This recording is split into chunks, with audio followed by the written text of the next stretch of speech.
过哦，因为这个案子啊，在国内算是第一个碰到的这种案子，所以我们在开会的时候，保安部也提出很多这个问题啦。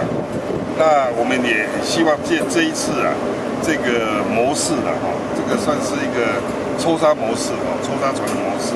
那希望将来啊，就比照办理哦，那么把它正常化，这个我觉得这个是最重要的哦。那后续动作呢，我们这个公务局局长啊，那个蔡友忠啊，他也随船出去啊。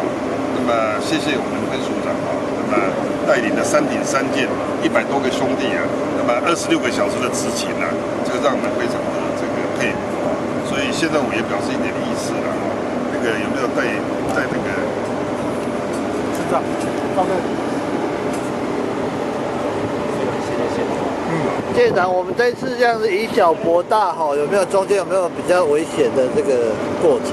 因为我们在7月的时候跟大陆啊有关单位开过会了啊，那我们双方啊都有共识，就是呢破坏海域生态啊，这个是违反地球村的一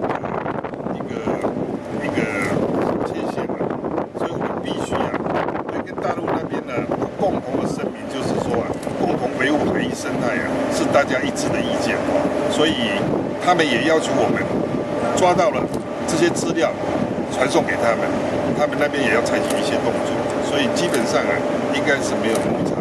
我想这是很圆满的一个解决。我们也希望借这个圆满的方式啊，那么将来正常化，我一直强调将来啊，就是啊常态化来处理这个事才是啊我们长久之道。来了吗？哦，好，谢谢哦。好，谢谢。那你也一起来啊，那你们那个要不要一起来？那个海巡爱巡的，将来是你们的责任了呢。